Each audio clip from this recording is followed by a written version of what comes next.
I didn't fully realise that you had the right to vote. I thought they'd say something like, oh no, she hasn't got the right. Because of the fact that it was a psychiatric unit and the fact that we were so poorly, I thought maybe they'd just think that we weren't thinking in a logical manner. I feel like it's important because I have a choice what party of government or politician I would like to take a seat. Louise and William have paranoid schizophrenia and are recovering at a rehabilitation unit.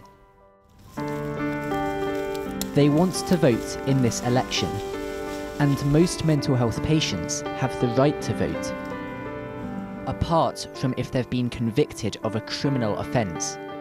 So my dad had come in and said, do you want to vote? So they said to Dad, just bring down the polling card, show us the proof that she can do it, and yeah, you can take her. My parents helped me a lot apply for voting rights. I felt really good.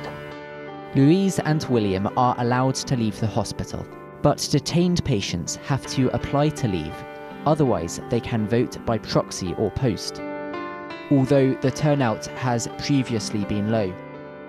There is actually a high intention to vote, but that patients don't necessarily cast their vote because of other obstacles, such as either an information barrier where they're not sure of their eligibility to vote, or attitudinal barriers whereby they don't feel worthy. Immediately when someone who's mental health, they picture you as like really poorly, there's that conception that you actually don't understand what you're doing, that you shouldn't actually be there. So what we do here at Column Green is access to information. This information is displayed on our bulletin board.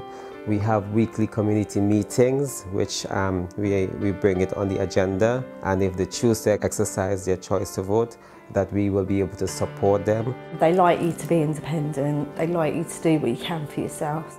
It's also really important, if you want a fair and just society, to ensure that you have representation from all members of the community. So what matters to me, local community, facts like we know Heathrow's been expanded. I just want a definite yes or no.